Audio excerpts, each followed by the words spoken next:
Whatever you say, you're the Sometimes boss. faster than the clocks we have in City Hall. It's going to be quick.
Thursday, July 17th, meeting of the Capitola Planning Commission.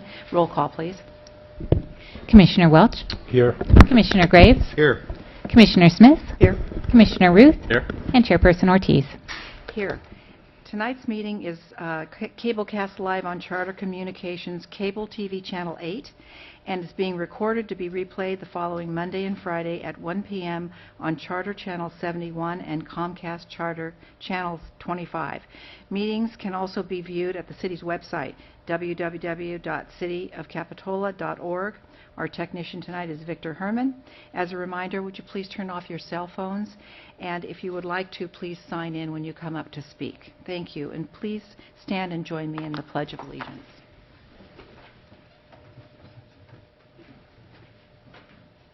I pledge Allegiance to the flag of the United States of America and to the republic for which it stands, one nation, under God, indivisible, with liberty and justice for all.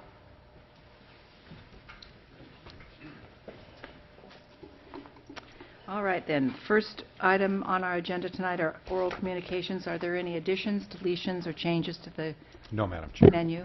Nope. Okay. Any consent calendar pulling?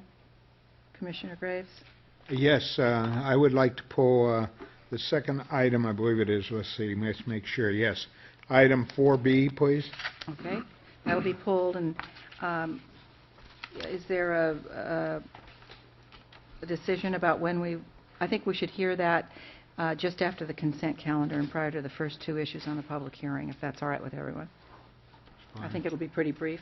Yes. Okay, great. This is the time for public comments. If you're here to speak on something that's not on tonight's agenda, now is the time to come up and talk. Anybody? Okay. Then we'll move on to staff comments. Anybody? No? Did I miss somebody?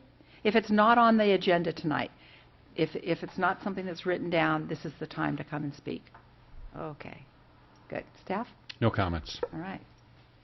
Well, I didn't know I was supposed to make commission comments when you asked me about the agenda. You're right. item. You didn't. I skipped Okay. commission comments. Sorry. I have some comments tonight, and please, staff and the public, don't take this in the wrong vein, but summer's upon us, and we get a lot of questions, and I'm in the village daily, and a lot of questions are arriving at my doorstep from merchants wanting to know what other merchants did. And so my first question that's been posed to me is, we some months ago approved a new sign plan for the village that included some tripod type signs, and the council juryed with that a little bit and approved it, and there was a permit process and a fee attached, and I'd like to see a report on how many permits were issued and how many fees were issued, because at that council meeting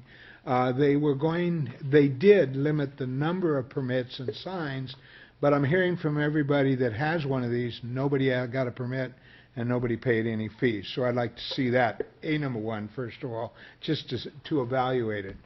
The other comment that I'm hearing most often is that the village is looking pretty shabby for a lot of reasons, and some of them are being fixed by the city at the present time. The numbers are going away on the sidewalk for the parking spaces.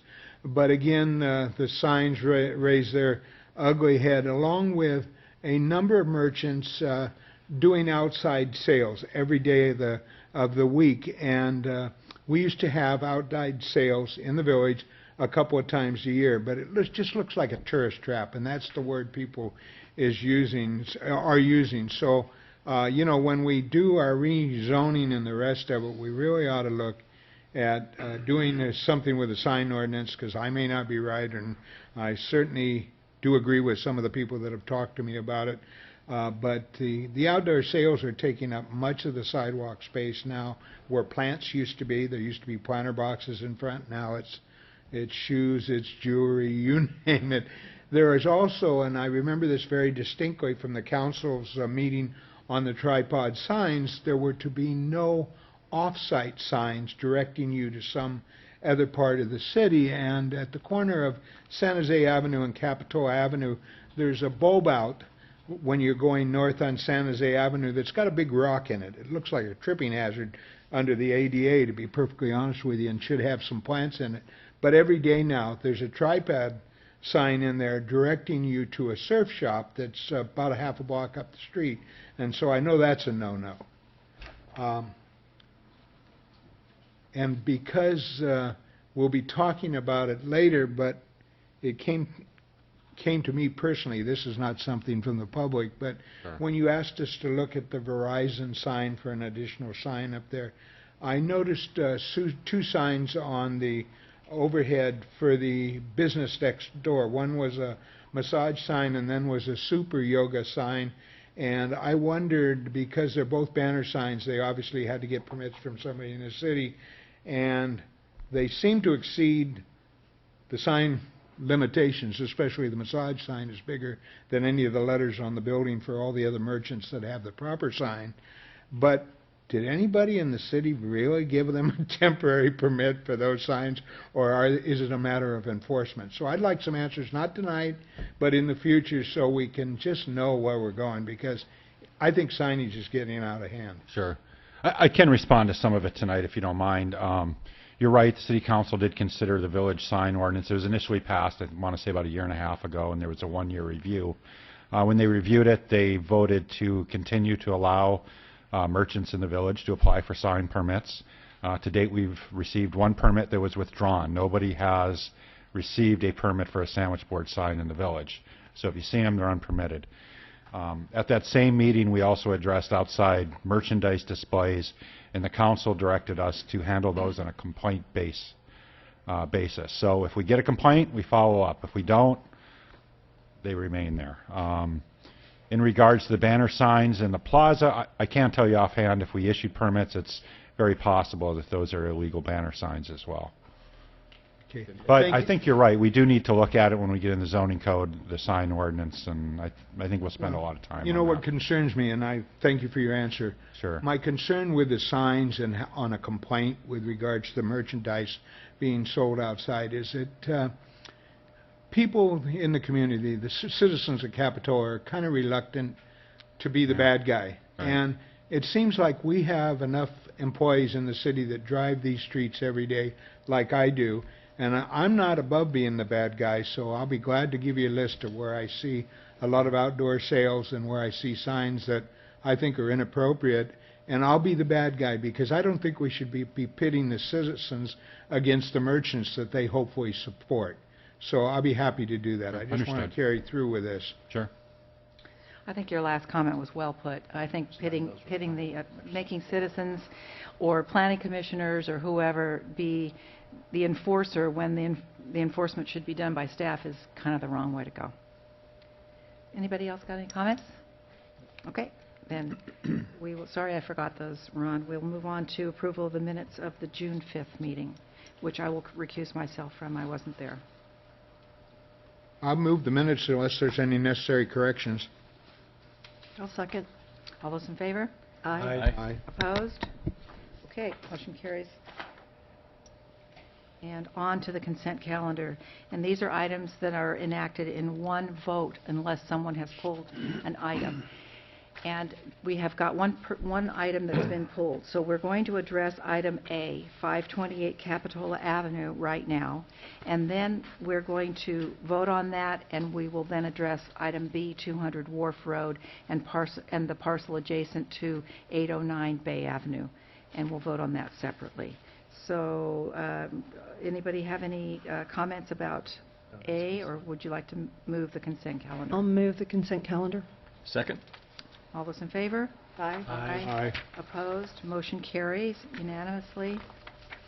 And we move on to item B, 200 Wharf Road and the parcel adjacent to 809 Bay Avenue. This is a coastal development permit and application and tree removal permit for the Soquel Pump Station Force Main Replacement Project.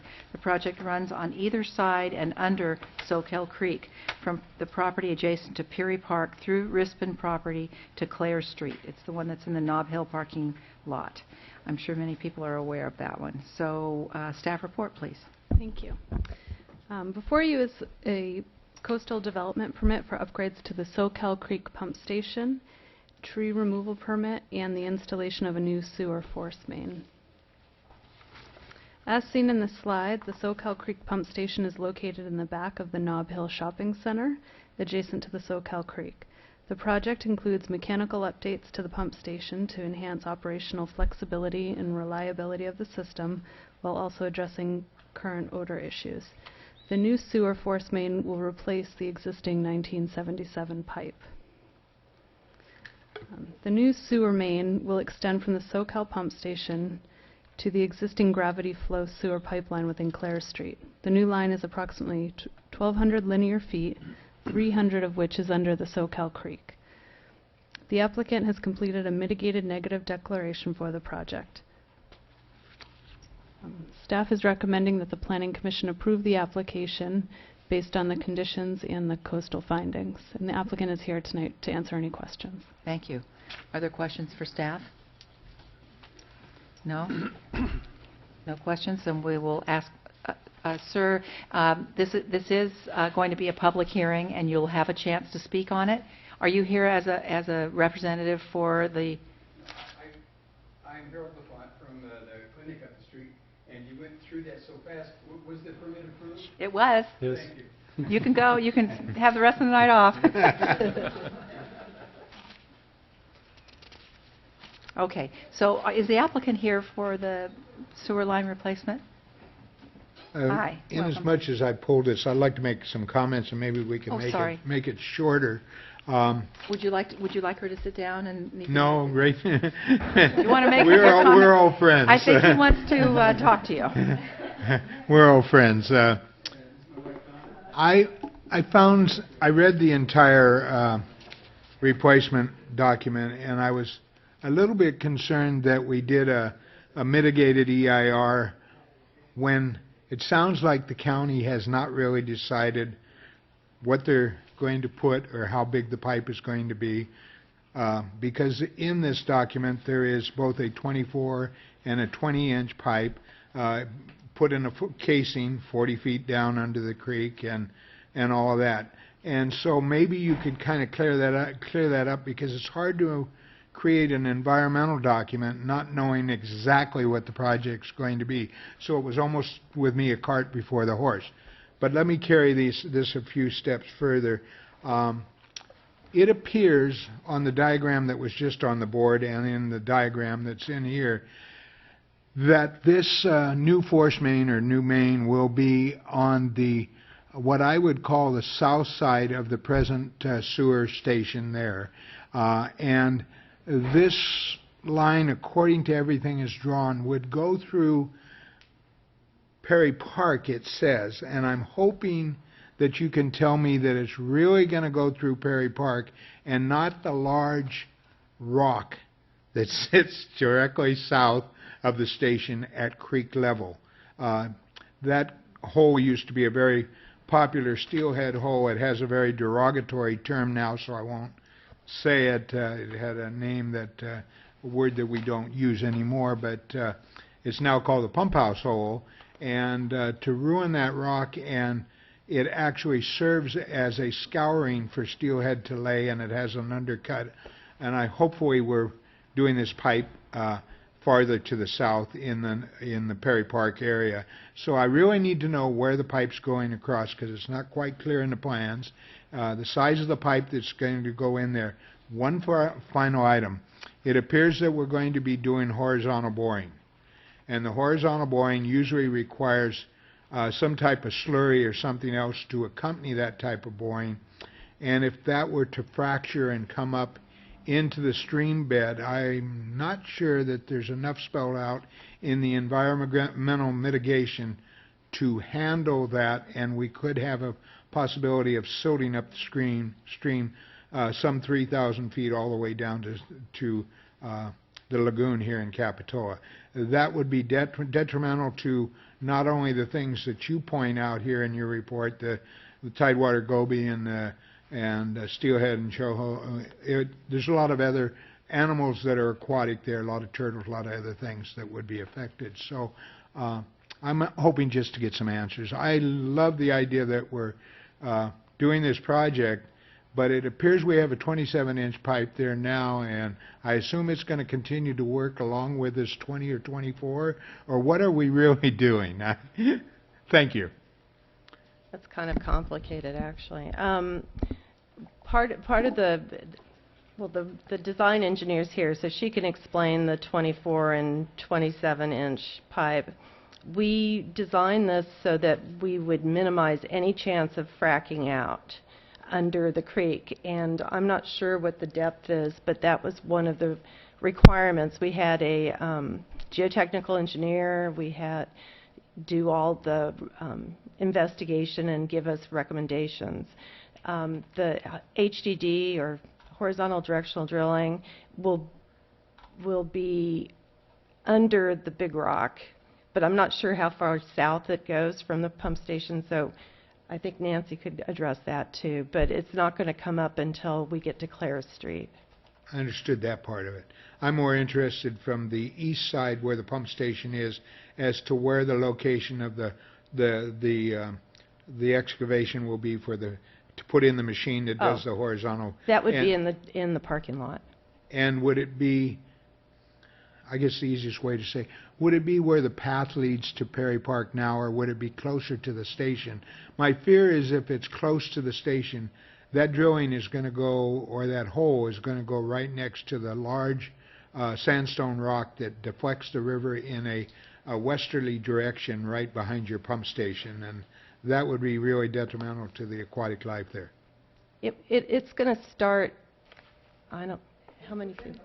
Yeah, it's within the parking lot, and it starts farther back than you would imagine, because we It have was to get unclear it on these. yeah, we have to get it to a specific depth so that, I think it's, what, 20 feet? 40 feet. 40 feet at the 40 pump feet. station. So we have to start farther back to get 40 feet deep at the pump station.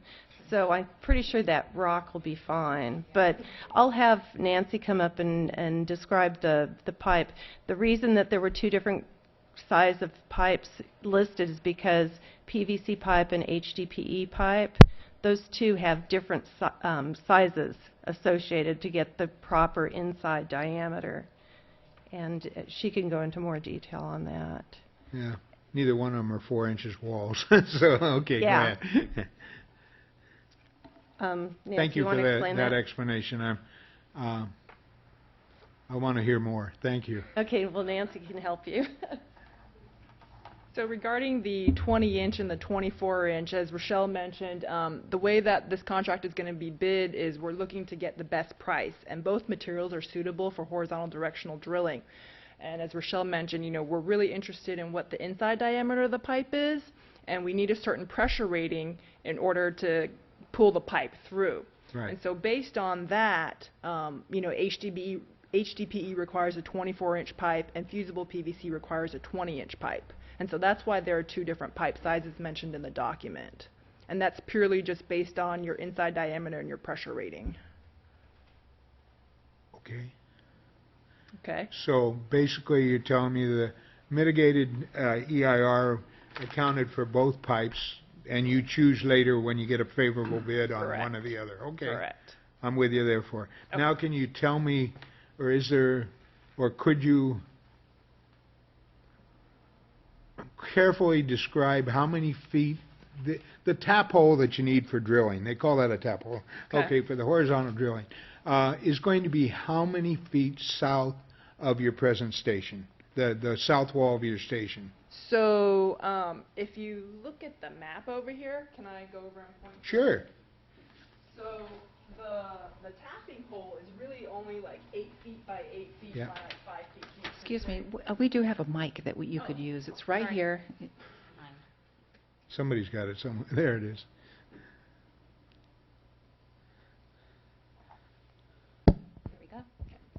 So the tap hole is about 8 feet by 8 feet square by 5 feet deep, because with horizontal directional drilling, it's a surficial drilling operation. And so that's all you'll see on the surface. And if this is the pump station right here, our tap hole is somewhere in here. Okay. It's way back beyond where the actual connection point to the pump station is, because you're going from the surface.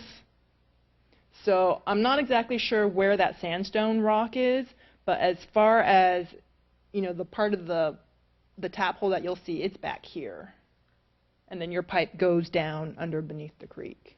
I would say that the large rock that's behind the station in the creek bed is immediately adjacent to the back of the old locked restroom on the pump station there. Okay. So if that gives you any help. Right, I'm okay. familiar with all the stations. So. Okay. Right, so I mean, we will be under that rock Okay. then. Okay. Thank you for that. I have one question. How close does this parallel the existing line? My memory serves me correct. I was on the sanitation board when the Yeah. original pump station was built and the line was put in. Does it come up more straight up the hill from the pump station? I want to say the existing one is somewhere, is it over here? It's north of the present pump station. Yeah. Yeah, I knew it was north. I thought it came up a steeper grade there. Yeah, I couldn't tell you offhand exactly where it is. Any Thank other you for that. questions it? Sure. Thank you. And then did you have another question about the slurry or anything, or? I'm concerned that with all boring, even though it's 40 feet deep, that you can have fracturing to the surface, and that would put the slurry that they use with the boring into the creek bed. And it mentions in your mitigating measures that they might want to take it off with suction pumps and stuff like that. I wonder if there's been any provision to put some barrier in the stream during the period of time that would allow water to pass through, but would collect that slurry or silt, whatever you want to call it, before it got too far downstream. And that's my concern. Okay.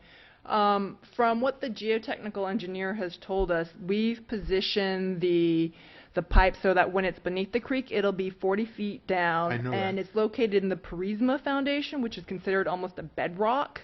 So it's very hard stuff. There's very little potential for any material to get up into the creek bed. We will be requiring the contractor to put together a frack out plan or a contingency plan, such that if there is any noticeable frack out, that drilling operations will stop immediately. They'll initiate operations that they've listed in their contingency plan. They'll clean it up.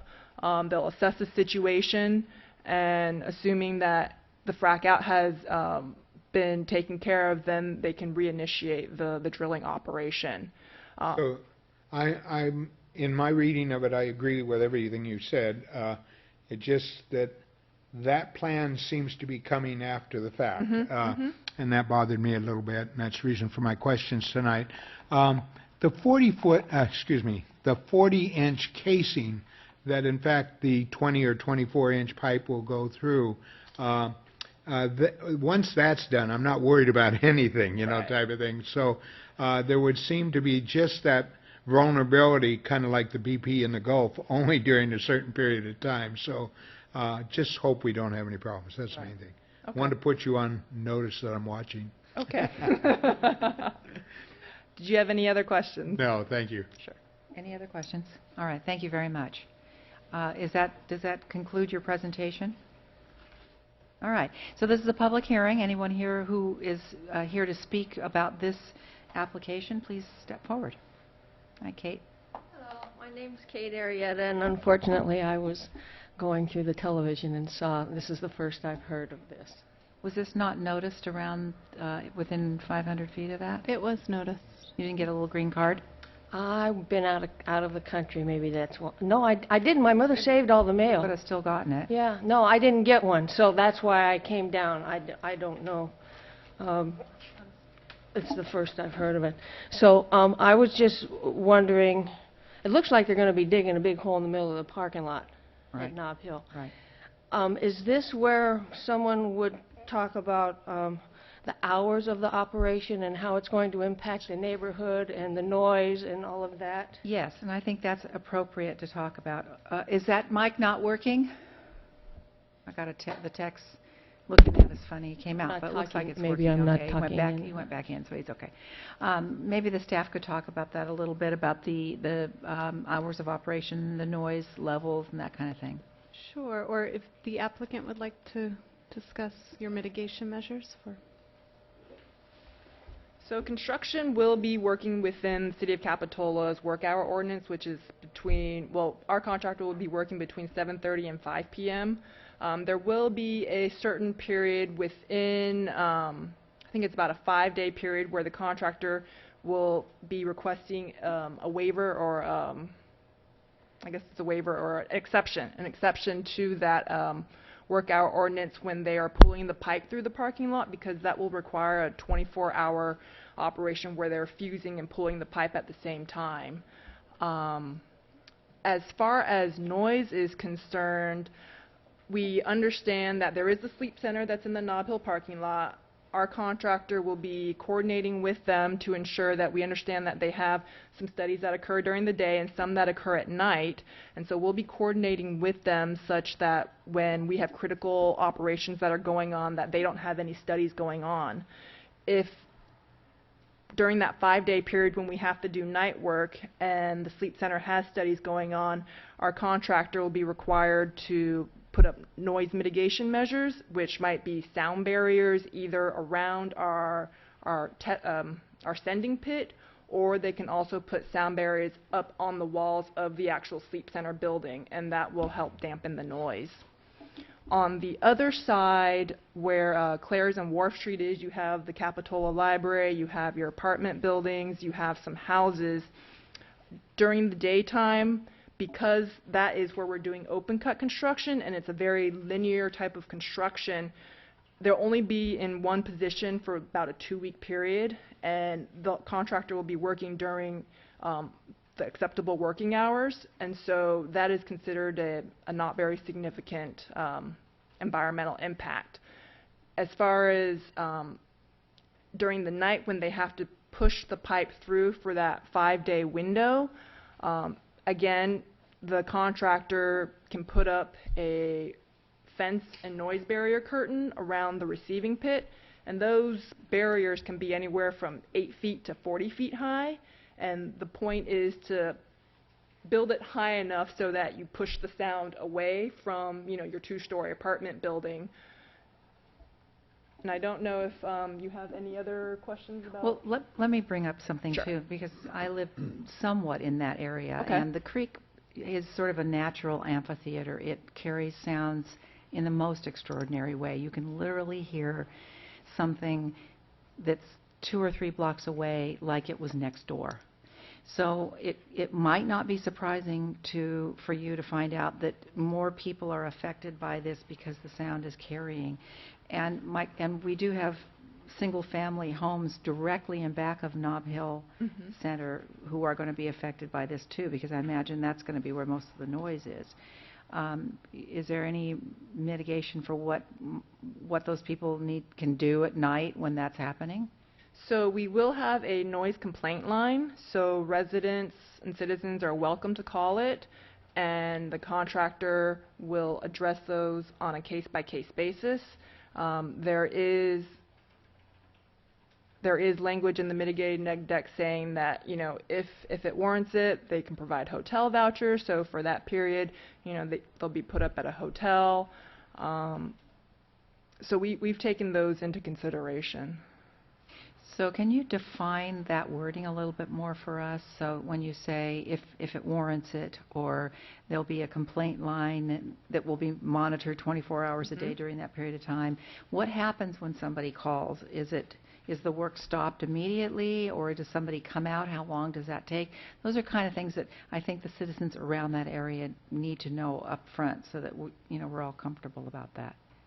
As far as the way it's worded in the mitigated neg deck, I believe that, the contractor will have a representative who is responsible for responding to the complaint line.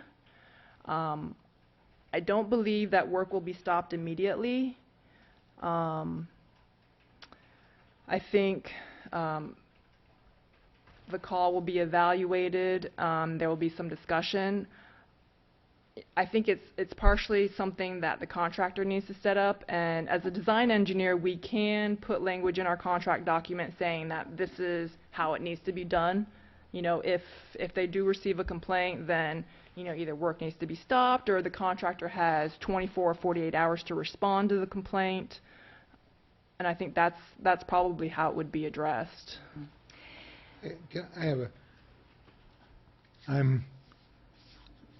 Noise concerns me, but it didn't when I was reading this, because I knew your hours of operation, and it's nice to hear about the 5-day window.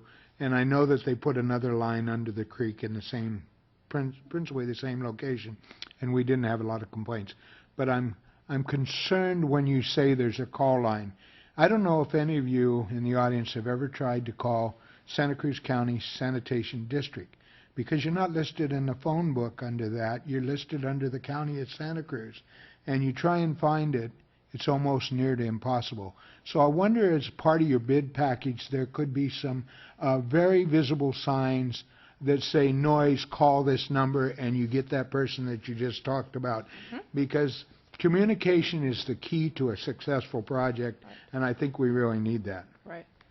I think it's not unfair to ask that there is a person who would answer that phone within a certain amount of time, who would come out with it, and spell out the certain amount of time that the phone is answered, the amount of time that that person takes to get out on site, so that the person who's calling isn't waiting all night for somebody to come out, or they lose a night's sleep, because it's just exactly how these things are, government and everything is run these days, where everything takes so long.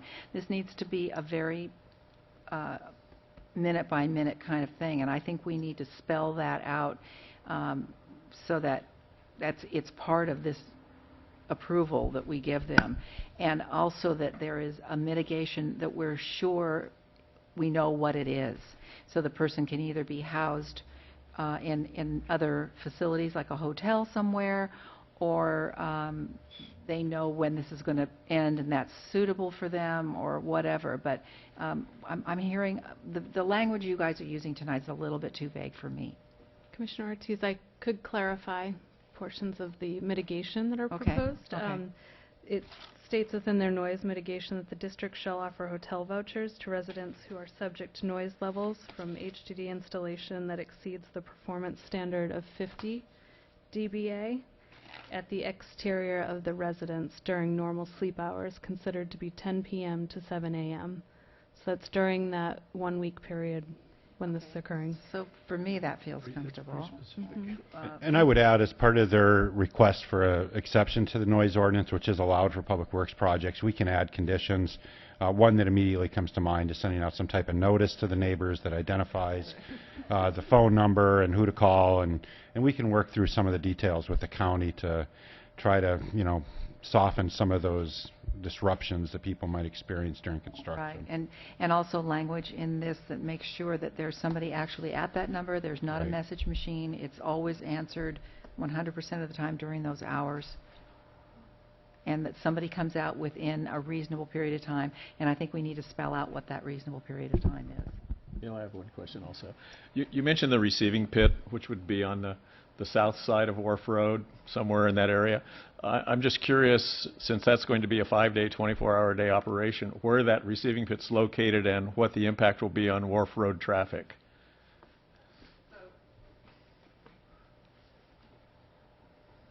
So the receiving pit is actually almost right at the intersection of Wharf and Claire's. It's actually on Claire's. And there are apartments here, there's a library here, and there's another apartment building here. So there will be a part of Claire Street which will need to be closed off, but it'll be, I guess, east of that driveway, so that access to all these parking lots, driveways will not be impaired. But just this little corner right here will need to be closed off because you're going to have large equipment that will be stationed there to help pull the pipe through. And that would be for the full duration of the 5 days? That's what we're anticipating. It could be less, but 5 max. Okay. And Wharf Road, no Is closures there? unaffected. Okay. Yeah. And so that's where the majority of the noise will be generated, For that 5 days, yes. for that 5 days? Right. Okay, All right, thank you. thank you very much. Are there public comments to those? Yes. It's a piece of cake for me to go to a hotel for 5 days. My mother's 91 years old.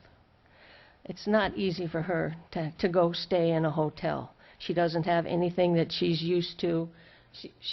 She's confused about everything different. I don't quite understand why we need to wait until we call and say, oh, by the way, this is noisy. Why isn't you got 40-foot things or whatever you can put to keep the noise down. Why don't you do that before? Also, it would be nice to get a letter of when this is going to happen specifically. But, I mean, not just a phone number. It would be nice if somebody would give me somebody's cell phone number who will be also annoyed at being woken up at a certain time because I'm calling because of the noise. Because it doesn't affect them. She was talking about some sleep, the sleep place, but totally forgetting all about Riverview Terrace neighbors. Yeah, I think we were talking about And it. if there's a way we can put this noise thing up before we have to call, it just makes sense. Thank you. Okay, great. Thanks, Kate. Yeah, well, that makes sense, especially when you're in such an impacted area. I think that might be another good thing to add to the request for this project. Any staff comments on anything? Any other? No?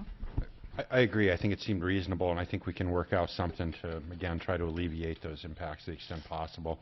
I think the reality is there will be some noise. It's just that type of project. I don't know that it can be completely avoided, but we'll try to mitigate it with the county as much as we can. Okay. And also there is another mitigation that the neighbors will be contacted at 72 hours in advance of the construction noise.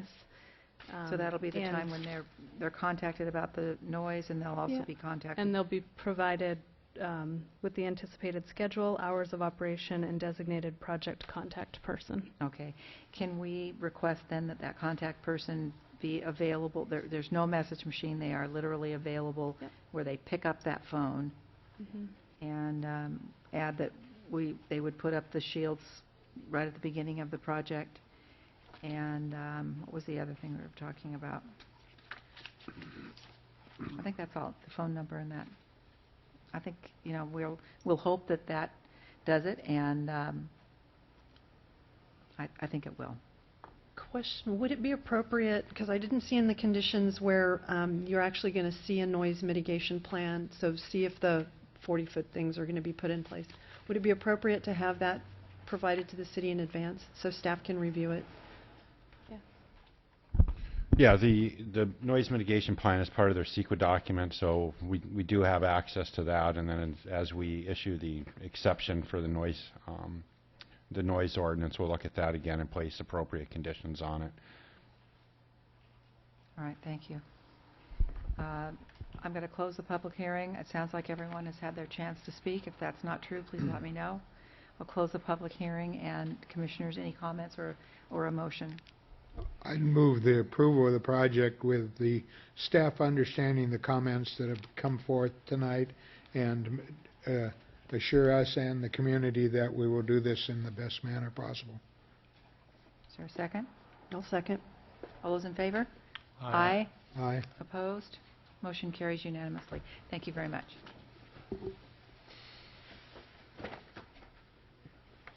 The next item on the agenda are the public hearings.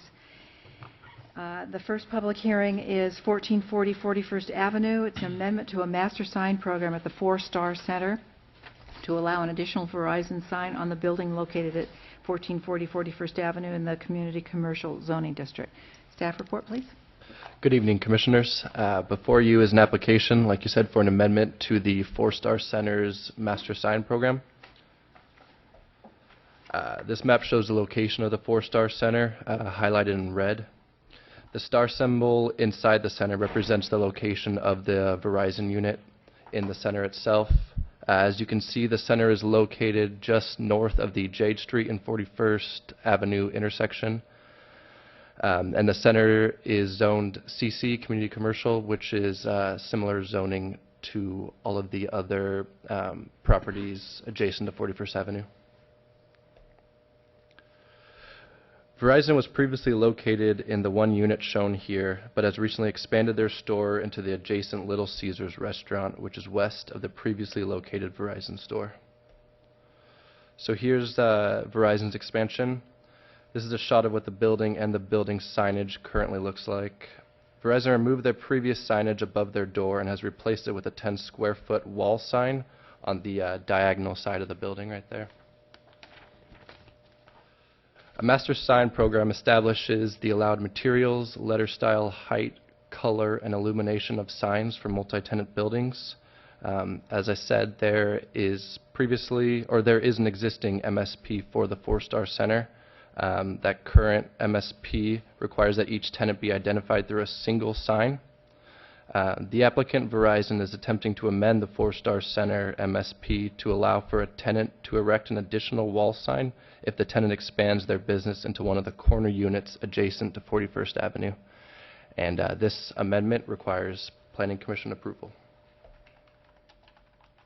So Verizon submitted a sign application to the Planning Department on May 20th of this year, which included a proposal for one additional 10 square foot sign to be flush mounted on the western wall. And you can see these proposals here. Staff had concerns with the original proposal due to the placement of the second sign directly adjacent to the existing wall sign. This layout, which can be seen in the simulation on the bottom right, would clutter the front facade of the building facing 41st Avenue. Due to this, staff could not support this proposal. The applicant has since modified the proposal to separate the two signs.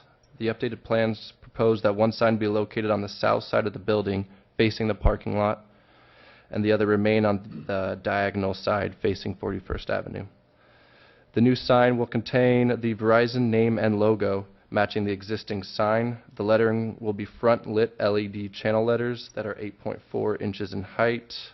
The Verizon logo itself is proposed to be 15 inches in height, which is the maximum allowable height for sign elements in the Four Star Center.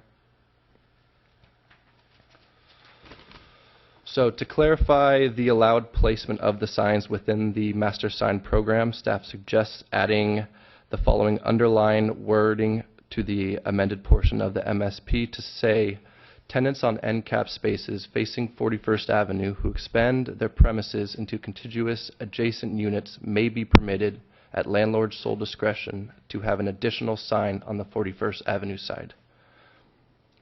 The sign along 41st Avenue must be oriented on the diagonal elevation facing 41st Avenue.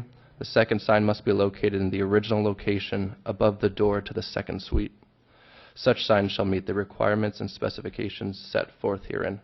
So that underlined portion is just to ensure separation between the two. There are two units in the Four Star Center that could be potentially affected by this amendment. These two units are shown with the stars on top of them. Zoning Ordinance 17.57.070 Part B Section 1 explains the regulations for signs in non-residential districts. According to the section, each business shall be permitted only one wall sign except that, and then A, businesses which are located adjacent to two streets on a corner shall be permitted one additional wall sign to face the second adjacent street if the business is not identified on a monument sign.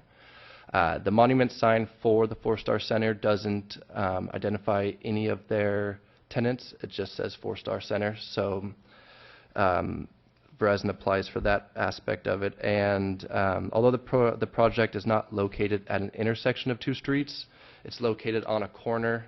So with 41st running and then the inside of the parking lot itself serving as the other corner. So that being said, when you're inside the parking lot itself, you cannot see their existing sign. It's only visible from 41st, so they're trying to get one. So it's visible from inside the center and from 41st as well. And then Part B of that code, additional wall signs may be allowed under a master sign program. So due to that, staff recommends that the Planning Commission approve Project 1475 to amend the Four Star Center's master sign program based on the following conditions and findings for approval. Thank you. Thank you. Questions for staff? So is it true that we are now considering a parking lot to be a second street, a corner? We've never done that before. I mean, never. Yeah, I mean, I wasn't saying that it is a second street. Just trying to apply the code to this situation. Okay. Thank you. All right, then, no questions for staff. Is the applicant here? I'll open the public hearing, and do you have any comments, sir? Would you like to get up and speak, or?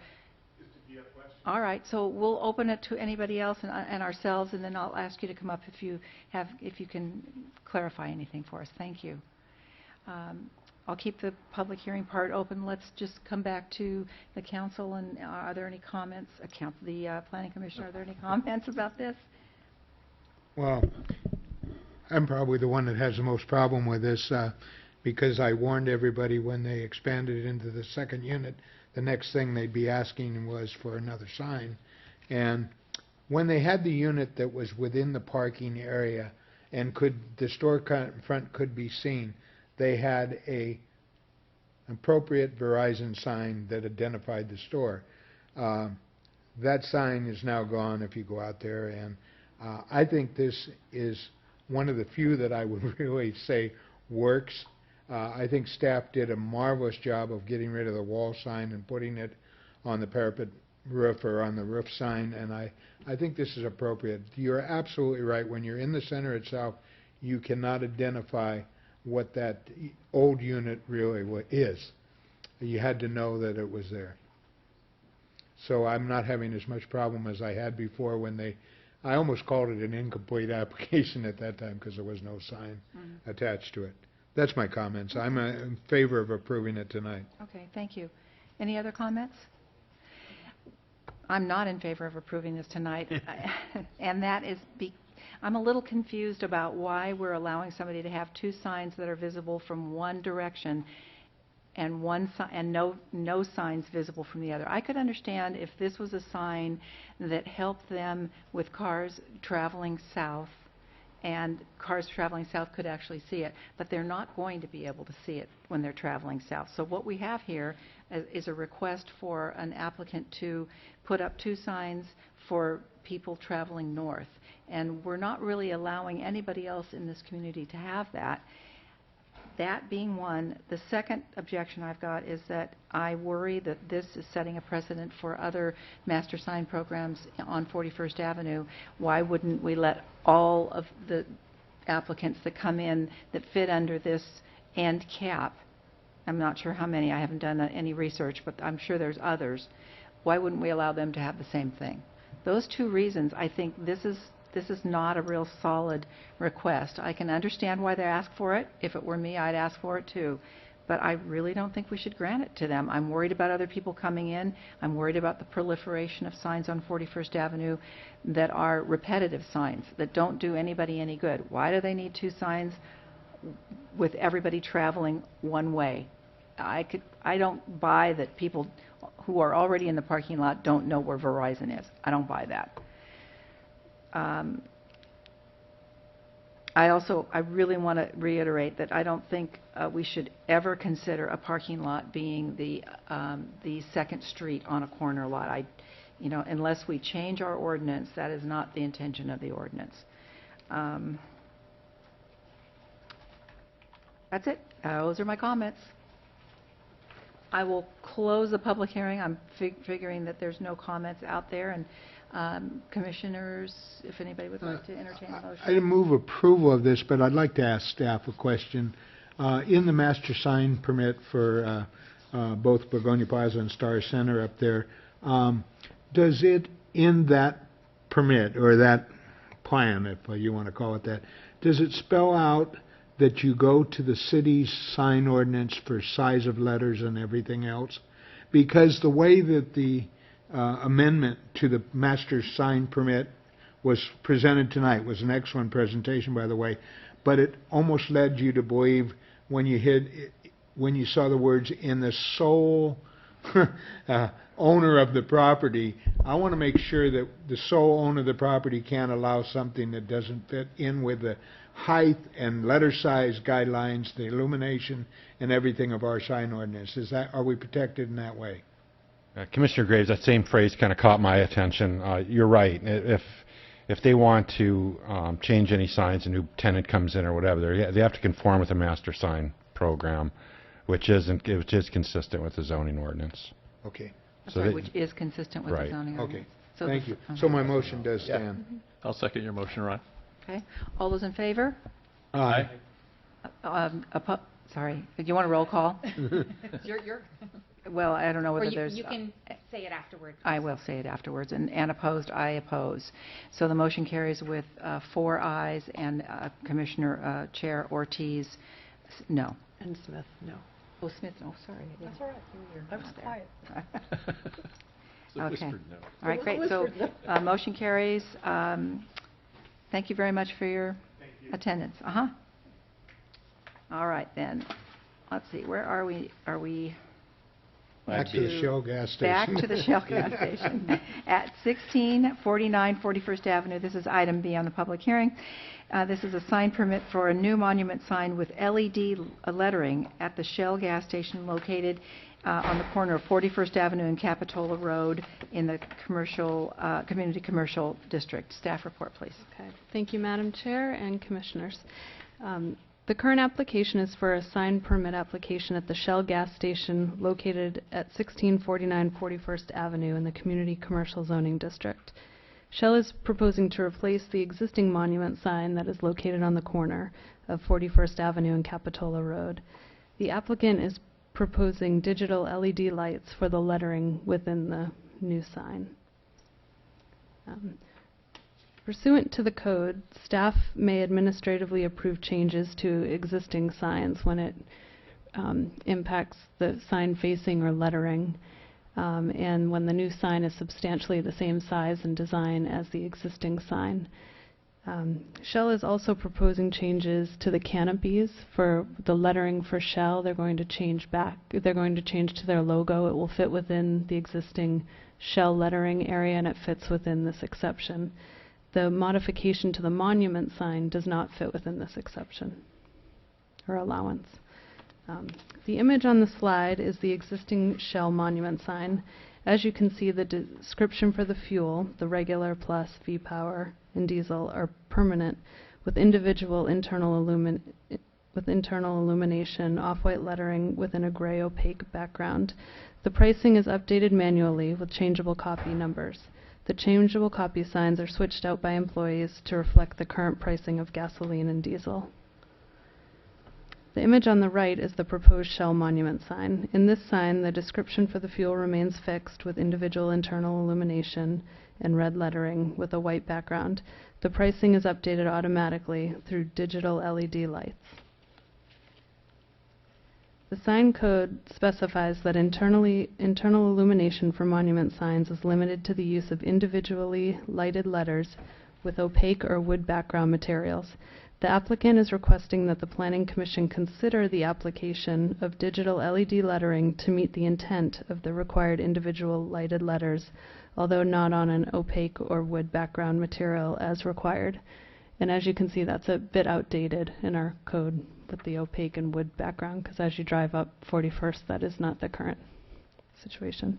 The digital LED lights will have the appearance of individually illumination while creating an easier means to manage pricing automatically.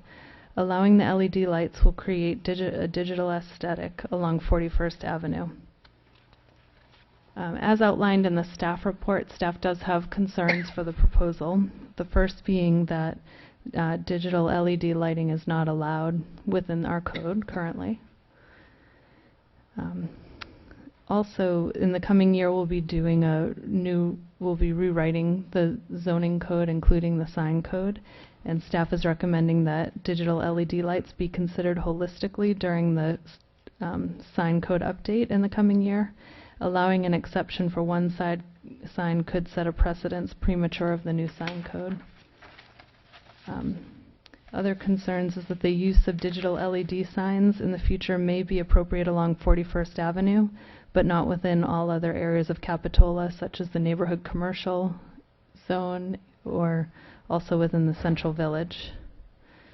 And although LED signs may be appropriate for gas station monument signs, this may not be appropriate for your typical shopping center monument signs that exist all along 41st and throughout the other zones as mentioned.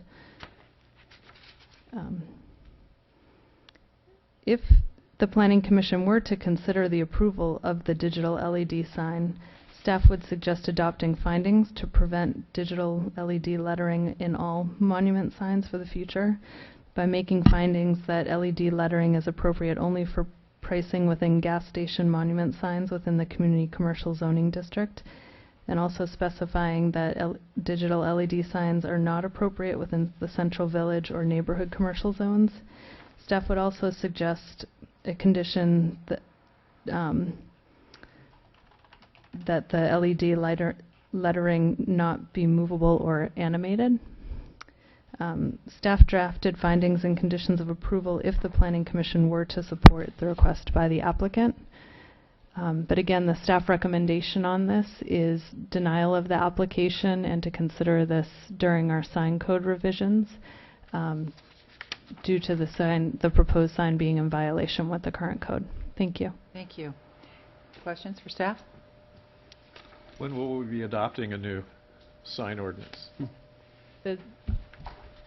We're starting the zoning code update currently, so possibly in the next year with the update of the zoning code.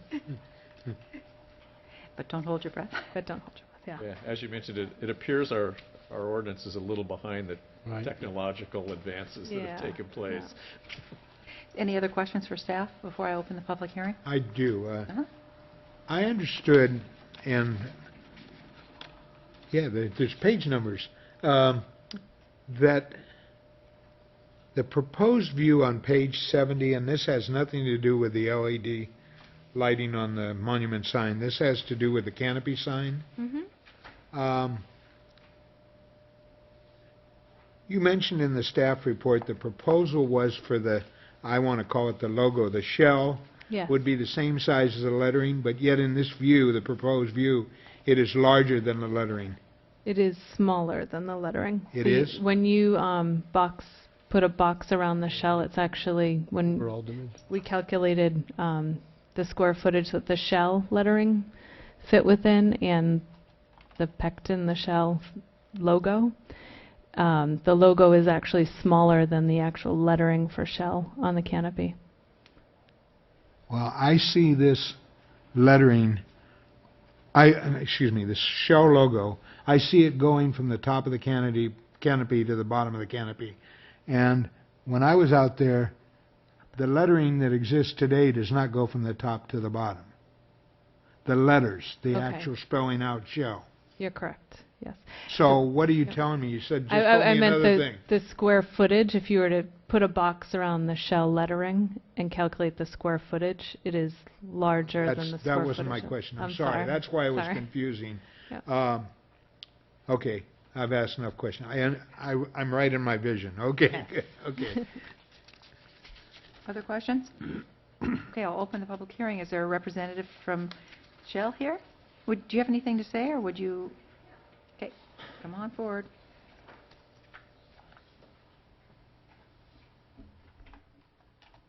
Hello again. Hi. There were a couple of questions specifically. Yes, we actually, I'm sorry, could you state your name again? I'm sorry, I'm Hillary. Hi, I'm with Hillary. Peninsula Okay. Petroleum. And yes, the Shell, what has happened is Shell has required all of their franchisees to update their standards to their RVI image, which is called, well, it's their revolutionary vision image, so a retail visual image, and the E stands for evolution. So they're taking everything from what they have had for many years. Actually, they put all of this through in 2009. And since they didn't have enough takers, they've kind of mandated, you have to do it per their standards or they're going to penalize us. So we have gone through all of the agencies in all of Monterey and Santa Cruz County for all of our sites to upgrade the standards. And what that includes is exchanging out that awful Shell channel letter logo on the canopies, which existing is internally illuminated, and it's a neon fluorescent light, which they always burn out. The actual red itself fades and looks really awful. So they have taken the approach of refining everything to a very simplified Shell pectin. And to answer the question about the Shell pectin, they originally came out with a 48-inch, and that's including the white around it. The white is completely opaque. The only thing illuminated is the pectin itself. And we said it can't happen. We cannot go above the canopy level on these. It needs to follow the same protocol in almost every situation that we have encountered with every agency. So they did come up with the exception of the 33.5-inch pectin, which fits inside the canopy range. And again, the white is not illuminated at all. It's just the yellow of the pectin with the little red border around it. So it will actually decrease the square footage. The existing square footage of the Shell channel letters is 11.5, and the Shell pectin, including the white, is 7.79 square feet. So it's actually reducing, and as you know, most businesses never want to reduce their signage that they have approved, but in this situation, it's going to be beneficial for everyone, I believe. As far as the LED itself, Shell has given us a deadline to have all of this completed by the end of December of this year. So we're really in a push to get it done. And I understand that most of the agencies that we have encountered are in the process of rewriting their codes to accommodate the greener, more efficient LED light. There are multiple reasons that we want to do this. Even though Shell's requiring it, we do have other options, but we have to have the denial from the agency to take back to Shell, or they still penalize us. We have to prove that we weren't able to do it.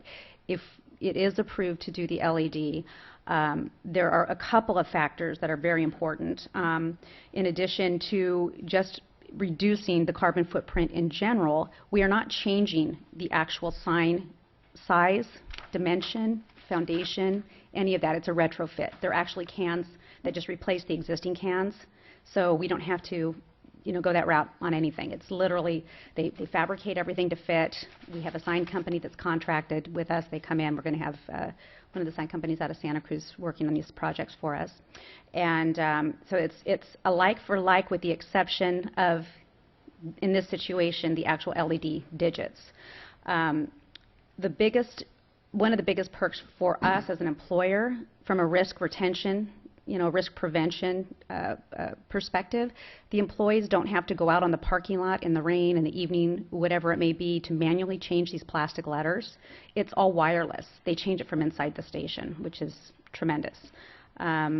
Everything on the sign itself is opaque. I did provide Katie with some slides. There's one in particular. It shows the night illumination for every one of them. So if you look up in the left corner, that's almost an exact replica of what our monument sign would look like at night. See the black one in the corner? That's what it would look like lit up. That's all you would see. We aren't going to have the red V-Power on there. We're not proposing that. If, Katie, you could go to the next slide. This would be the option to the right. See the white boxes, internally illuminated as it is now, which ultimately, you'd have the red on there, and that would be the option that we would have if we cannot get the LED to the left approved. And the next slide, please, Katie. That's just a look at the numbers and what they would look like if it was the LED versus kind of the ditto of what it is now, where they're internally illuminated. That's more what the red and white would replace that existing. The Food Mart, if you look in the upper left corner, that's what would be visible, the blue in the evening. And the FRN is this one on the left. So that would be a little more white with the blue. And there are other options. If the FRN wasn't accepted, we also have like a car wash one we could put in, which would be exactly like the Food Mart, where just the blue is illuminated. So we have options on the panels that we put in. So I just wanted you to be aware of that. And then this is just basically a reference to the Shell channel letters that are currently up there that are 11.5 square feet. These are the neon illuminated fluorescent lights that are coming off. These are the existing logos on the canopies. And the next one, this is the one to replace. So again, all that's illuminated, even with the white background, is the pectin itself, and it will be well within the fascia height. And the next one, Katie. So again, these are the proposed and existing. So the existing is in the upper left corner, and then this is the proposed. The other part of this proposal was that we currently do not have the red LED band bars around the canopies. Just typically on the two street sides where the traffic can see them. Shell is requiring that we do that as their level 1. If we are not allowed to do that, then we have just the same flat fascia. They're just refreshing the colors, so a little more white, a little less red and yellow. Katie, if you can do the next one, please. This is the second photo of the proposed level 1. That red bar is illuminated LED. A lot of our other stations have fluorescent bars up currently that we're bringing down. They're heavy, they're not efficient at all, they're going away. Shell is asking that we request this from the agencies if it doesn't exist. We do not have the red bars around either of these canopies right now. So this was part of the original request. If this is denied, then the next slide, this is the layout, by the way, just so you can see where the bars would be. The red bars would be where you see the yellow. So there would be 3. The IHOP side in the back, the left side there is 41st, and then Capitola is the front side, and that'd be on both canopies on that side. And then on the right side, over there is your coming down Capitola. Okay, so that would be level 1. That is what Shell is requiring we request. And the pectin canopies logos, those aren't negotiable. They're not available in the non-illuminated, they're telling us. So those, again, are like for like because the ones that are up there now are already illuminated. So the pectins are illuminated regardless. But if the second option is this level 2? Yes. Okay. So this is literally no red bar around the canopy base. It's just like it is now with the flat fascia and the vinyl striping with the pectin logos. So the next one, Katie, please. And that's what it looks like flat. You can see there's no ridge. There's none of the, the level 1, the canopy fascia, the yellow, it's like a 3-dimensional. It's a light plastic, kind of like a plasticky aluminum material that comes off of it a little bit to kind of give it that 3-dimensional look. So when the red bars are lit at night, they kind of reflect off the yellow. It's actually a nice halo effect. It is a soft glow, but I do understand that you're very limited on what you will allow with the LED. So that is something, again, I would have to have in denial format to take back to Shell if that isn't something that you would approve on the level 1. So this is the level 2. This is the minimum requirement. And this is our second option. So the next slide, Katie, shows that there's no red bar on there. It's just flat ECM and the 2 pectins, one on each canopy. And then the next one, Katie, the one to the left, that shows what it looks like, looks like at night illuminated. And again, the only thing that we would be touching, we're not doing anything with the LEDs that are on the underside of the canopy. Those are existing. We're not moving those, touching those. It's just the canopy band around that's being proposed. And of course, the replacement of the pectin. And the pectin that you're seeing in the lighted one is the large 48. The pectin that you're seeing in the right one is what it would look like on the Capitola site.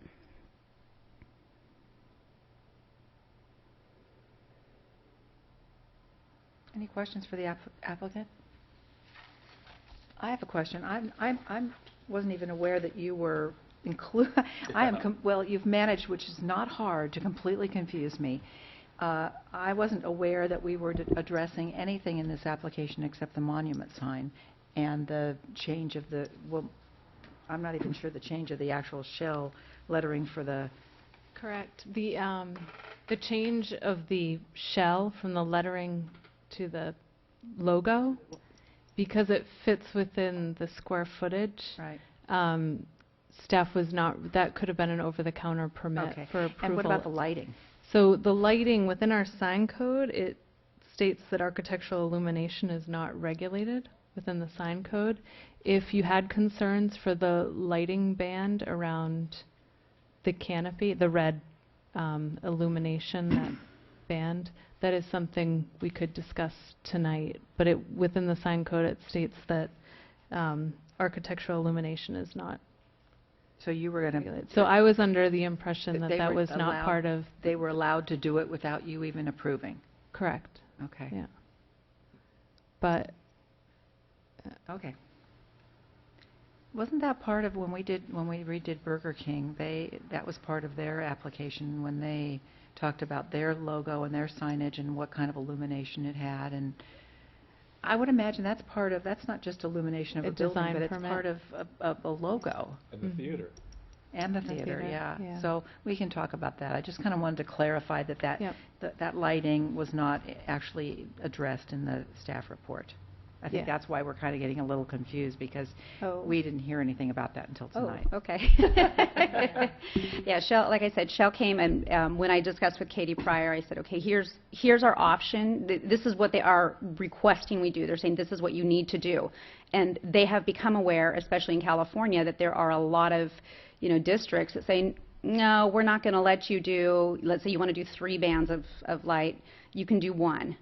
And Shell has, of course, their criteria. So we've had to find compromises. So that's why they recognize now that, okay, there are going to be limitations with some of the illuminations, some of, the signs that come above the canopy lines aren't going to be allowed, some of the LEDs aren't going to be allowed, so we have the secondary options.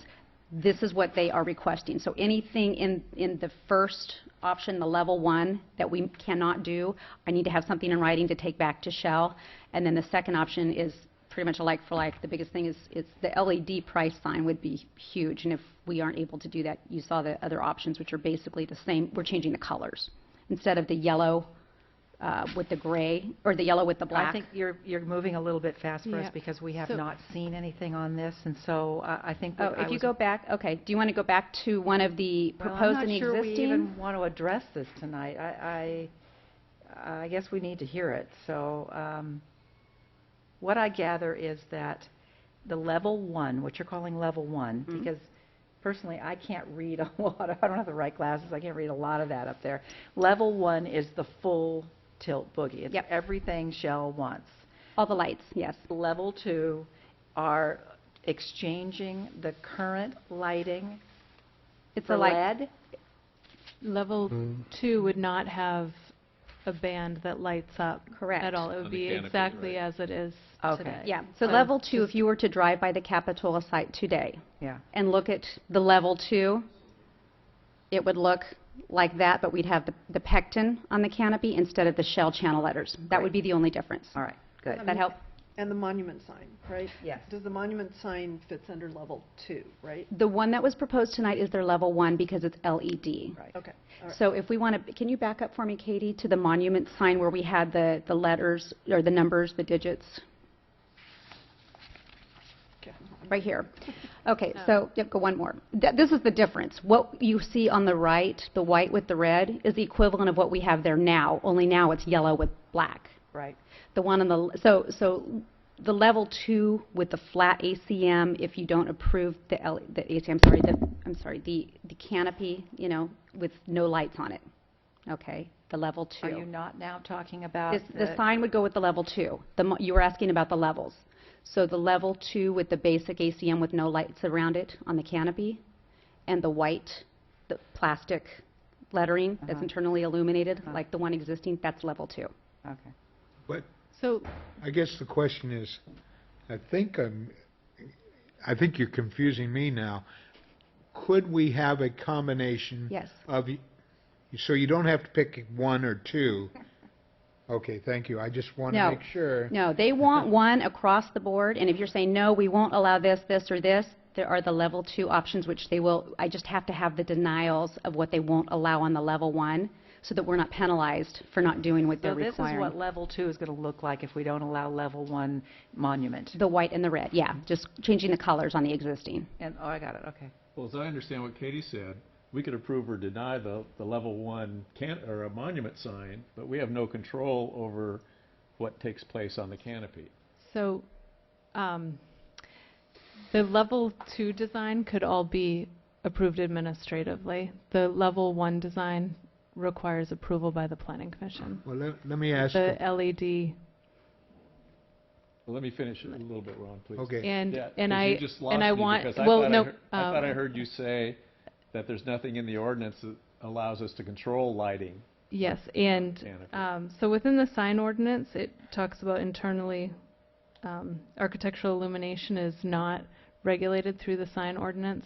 I do need to apologize, given it more thought about a design permit and modifications to the exterior. That could be, you could apply the change of the facade regulations as we did with the theater and within Burger King. Those were design permits. So where this came in as a sign permit and we were reviewing, I looked at the internal illumination that, Through the sign yeah, through the ordinance. eyes of a sign permit, but truly you do have the regulatory authority to, because it's a change of materials to the exterior of the canopy through a design permit application, you could state that the LED is not Why, fitting. Mick, I was trying to clarify what you were saying, because the staff report says, and it's kind of interesting, architectural illumination. Why would that ever be a part of a sign permit? The architecture is the structure and the building and the rest of it, and you'd have a separate illumination section in your sign permit. So it's kind of like, we know we approved Burger King, we know we approved the theater, and then we're being told, here, Shell's the little stepchild, we have no control over this red band on the canopy, and I disagree with staff. I'm I sorry. apologize for that because I do recognize the mistake I made there. All right, I then. have one question for staff. yeah. If I'm not mistaken, does Chevron not have the lighted band around their canopy already? Didn't you say that you do? Chevron. You do not currently No, have? Chevron across the street, not Shell. Oh, yeah, Chevron? Chevron That's all right. across the street with the canopy, isn't theirs already illuminated? Think it may be. It's not LED illuminated. I No, don't it's not LED, but after their last That's the big remodel, I think they difference. did get illumination. It's opaque Okay. light or something. That's good for me, thanks. All right, great. Any other questions for Hillary, for their representative? Did I thoroughly confuse everyone, or was I able to clarify some of the difference? We're getting it. We're starting. I just want to clarify one point. Currently, on the existing sign, there is illumination behind the yellow Yes, pricing with it is black internally illuminated. It is an internally illuminated monument. And it's the same, if you drive by at night, you'll see that just the Shell pectin on that big white square is all that illuminates of the Shell. And it's a fluorescent? Yes. All right, thank you very much, but stay close. I will. I'll close the public hearing, unless there's someone here tonight to talk about it, which doesn't look like there is, and ask the commissioners for their comments and a motion if there is one. I'll jump in if it's okay. Go ahead. I really appreciate the job that staff did in bringing this up, and because when I was first reading it, I'm thinking green, and I'm thinking, saving on labor costs versus, being able to change pricing and all of that. But when you step back and you think about the digital impact on the character of the whole area, it does need some significant thought. But I think gas stations are going to be moving that direction. So I don't have a real problem with looking at the monument sign and the digital piece of it and very carefully, putting together some conditions and some findings that would keep it from proliferating throughout the village. But I respect the staff's position that we really need to do this carefully so that we don't wind up having monument signs that now have LEDs and time and temperature, Times Square. coming out. Exactly. Right. We don't want to be Times Square. We don't want to introduce that level of digital character, I think, to, even if 41st is our commercial zone, we want to maintain that character. Those are my comments. I would also agree. I don't have a problem with the plan as proposed and what Shell calls their level 1, but I think specific to gas stations who have some type of requirement to post their the amount of fuel out there, I think this LED is a much cleaner look than what is currently there. And I think going to their option, if we don't approve LED, is not as aesthetically pleasing. I think talking with staff that, and apparently you already have put together some type of wording for this just in case we approve it. Specific to gas stations with the non-moving, non-animated LED light for this commercial area, I think I'm in favor of. I think I could move forward with it and then catch up with it when we get to the sign ordinance, because I think it's just a matter of time. And in regards to the banding above, I think because I guess it's already something that the staff can approve over the counter. Our other fuel stations already have that banding, the lit part of around the canopy, I guess. So for me, I could approve the whole project. I'd like to clarify one thing, that tonight we recognize that staff could not approve the lighting around the canopy without your approval. Okay. Okay. And that would require a design permit, which we couldn't approve tonight anyway because it wasn't noticed that way, right? Architectural treatment. Yeah. Yeah. I'd like to make a couple comments. I don't wholly disagree with anything anybody said, but I want to tell you what I could approve tonight. I think that the new monument sign with the LED and the pricing and being able to change the prices all works for me. What really doesn't work for me is the illuminated band that high up in the air. You eliminate that, and I'll vote for the project. That's why I asked her if you could split the two things and you don't have design 1, design 2, design 3. So the And that's what- direction would be then to agree with you, would be to approve the sign and keep the canopy at level 2, correct? Right. Okay. And to take into account what my protege here to the right said, that we use staff's comments with regards to LED lighting on other commercial establishments in the area. In other words, all the safeguards that you want. And I'd make that as a form of motion, because that's the only way I could approve it. I'll second that. I have a comment about Sorry, I didn't mean to cut off you. You didn't cut anybody off. Okay. I'll wait for staff because I'm a little confused about it. I'm not exactly sure we can deny something that's actually never come to this body, that's been posted in an agenda. I don't think we can vote at all on that illumination. I think the best way to go on the illumination, let them go ahead with an over-the-counter sign change, because we know you can do that. But if they want to come back to us with that illumination, I think we should address that in a separate application. Go ahead and approve the monument sign if that's what we want to do today, and ask them if they want to come back and address that illumination at another time as a design element. Then we'll let staff, that would allow staff to have the time to look and see what we've done with other applications, to see what other gas stations are doing on 41st Avenue, because we may be, by not allowing them to do that, denying them what we have allowed other businesses to do on 41st Avenue. So I would encourage us to change that motion just a little bit and tweak it by saying we will go with level 1 for the monument sign, and that's all we will do for tonight, because we don't need to do anything with the canopy. You guys will handle the shell over the counter, and we will address the illumination at another time.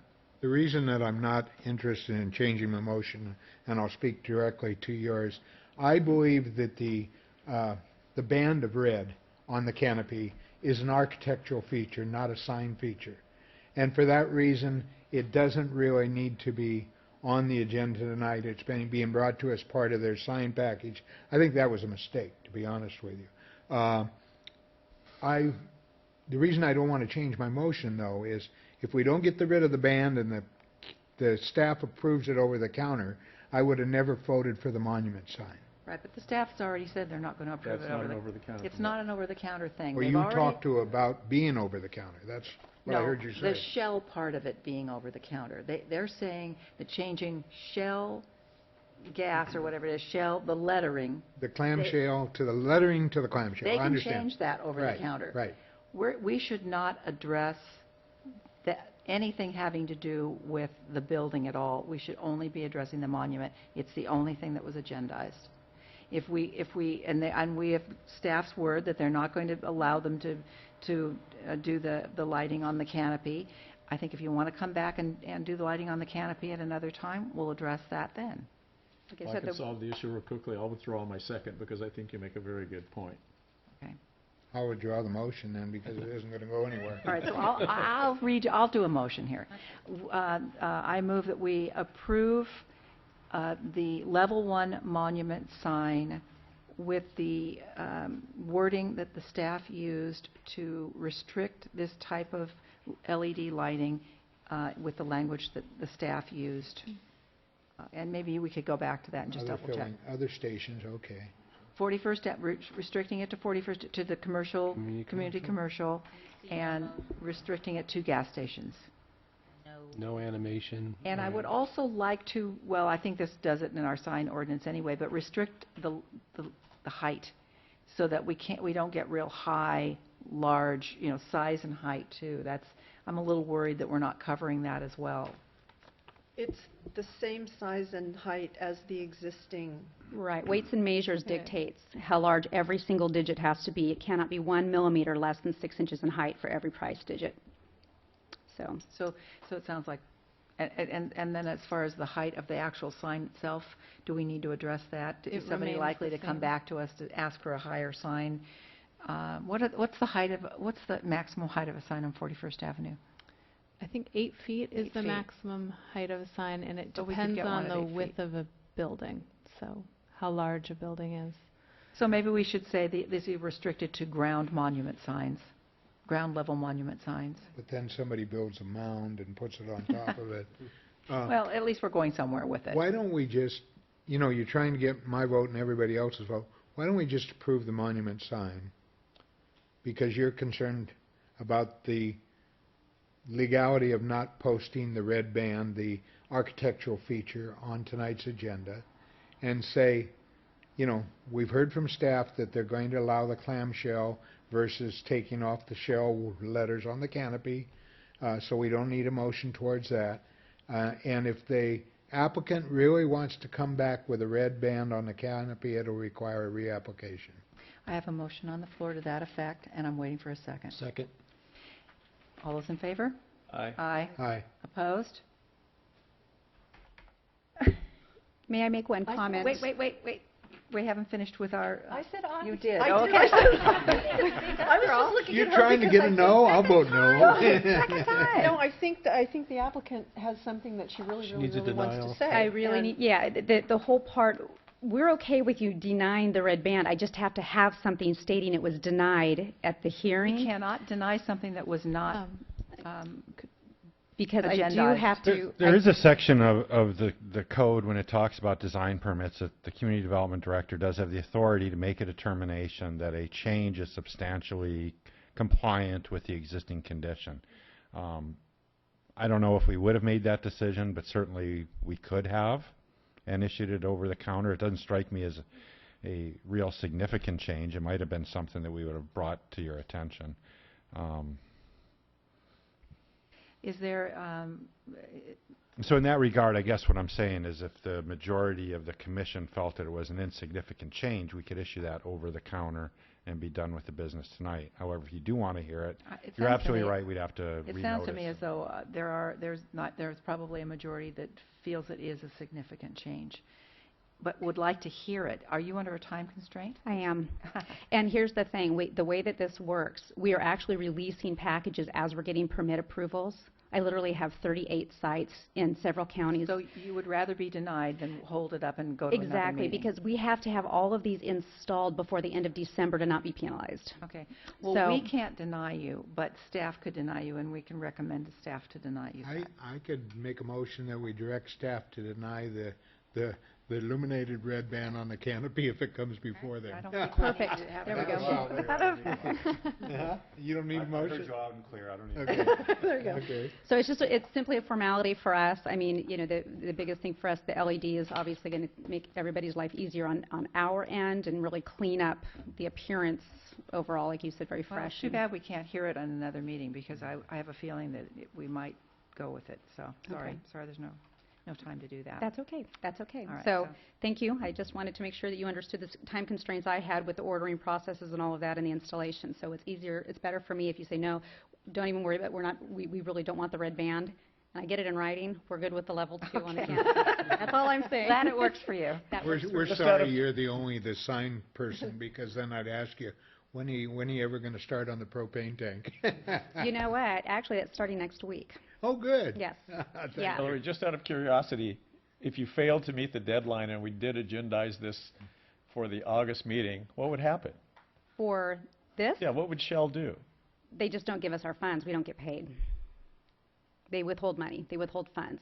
There's an initiative for us to upgrade to their standards, to say, you need to do this, and you're getting the initiative, you need to do it. If you don't do it, you're not getting the initiative, and we're on your back. You've got to do at least some of these changes. At a minimum, you have to do this. If you don't do the very bare minimum, She suffers, not Shell. and you didn't even apply, yeah, Shell doesn't Okay. suffer. They make us pay. Okay. So, to answer your question, it's the franchisees. All right, thank you very much. Thank you for your time. So to clarify, that was a unanimous vote. Yes. We didn't quite get done with that, but, okay, great. That's what I have. Thanks. Good, good. All right, I'm going to make sure I I look won't at do so. everybody's faces while they vote from now on. All right, so we've got, staff understands where we are going with that, the rest of that, and we'll go to the director's report. That closes public hearing portion. Thank you, Madam Chair. Just very briefly, a couple months ago, we discussed the zoning ordinance, presented a work plan to the Planning Commission. We are moving forward. We are finalizing some interview and survey questions with the intent of starting that process here in the next month.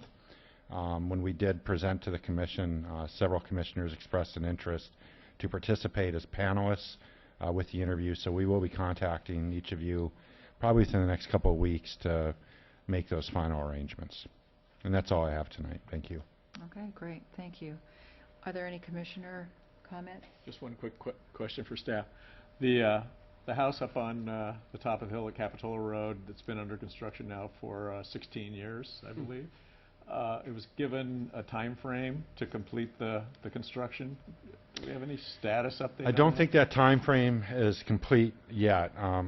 Although I will say that it's a bit of a tricky situation. If there's a public nuisance, we can take enforcement actions to abate it. Whether or not that house presents a public nuisance is debatable.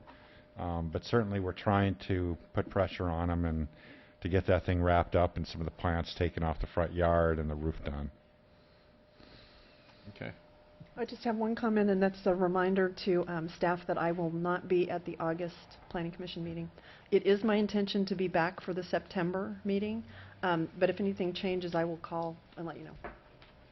I have a question about Capitola as a whole. I live on the creek, and for the last few nights, I have heard a very distinct noise, and I'm wondering if anybody else along my area has heard this noise. It's almost like a foghorn, but it's a short, and usually I think there's 4. We've counted them. We can't figure out where it's coming from. It's an and then it's off for about 5 minutes, and then it does it again. It does it all night. Really? Nobody knows anything about it. Okay, well, keep your ears perked, because I want to know what that is. I thought I had heard it one night, but it sounded like a boat. I don't know what it is, but it's very rhythmic. It happens at equal intervals. It's weird.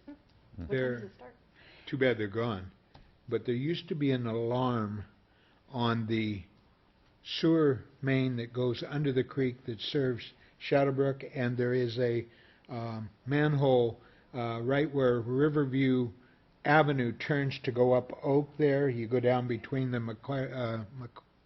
McLean house and the other house there, DeFilippo, and there may still be that alarm. And Well, that it old may, sewer line that came from Shadowbrook under the creek Oh, there? yeah, You it know. may have an alarm on it. Joe said he thought he heard it during the day, too, so it might just be during the day, but there's so much ambient noise during the day you don't hear it. Well, still, the alarm would go off day and night with Right. the operation. Right, yeah. right. Okay, thank you. That sounds like that's it. So, good meeting, and we will adjourn to the meeting of August 7th. Thank you, staff. Thank you. Thank you. Commissioners.